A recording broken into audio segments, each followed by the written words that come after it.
বন্ধুরা অবশেষে চলে এলাম 500 সিঁড়ির ধাপ পেয়ে জয়চণ্ডী মাতার মন্দিরে। অনেক দিন পরে এত মুক্ত বাতাস, পরিষ্কার চারিদিকে সুন্দর সবুজ দেখে মনটা একদম ভালো হয়ে গেল। এত উঁচু থেকে নিচটা যখন দেখছিলাম সবকিছু ছোট্ট ছোট্ট লাগছিল।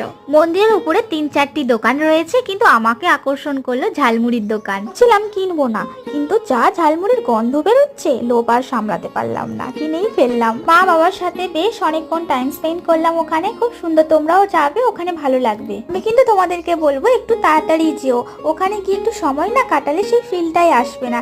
জায়গাটা তো ভীষণ সুন্দর, একদম পাহাড়ের উপরে। মা এতগুলো সিঁড়ি ধাপ দিয়ে উঠেছে, আবার নামছে, ভীষণ কষ্ট হচ্ছে, বাট তাই রেস্ট করছে। তো আমরা পাহাড় থেকে নেমে চলে আসছি, আমাদের গাড়ি অলরেডি রয়েছে, এবার আমরা বেরিয়ে যাব। কিন্তু তোমরা কিন্তু এখানে চাইলে লাঞ্চ করতে পারো, টিফিনও করতে পারো, সবকিছু মোটামুটি অ্যাভেলেবেলই রয়েছে। এবার আমার বলার পালা, টাটা জয়চণ্ডী পাহাড়। তোমাদের কেমন লাগলো?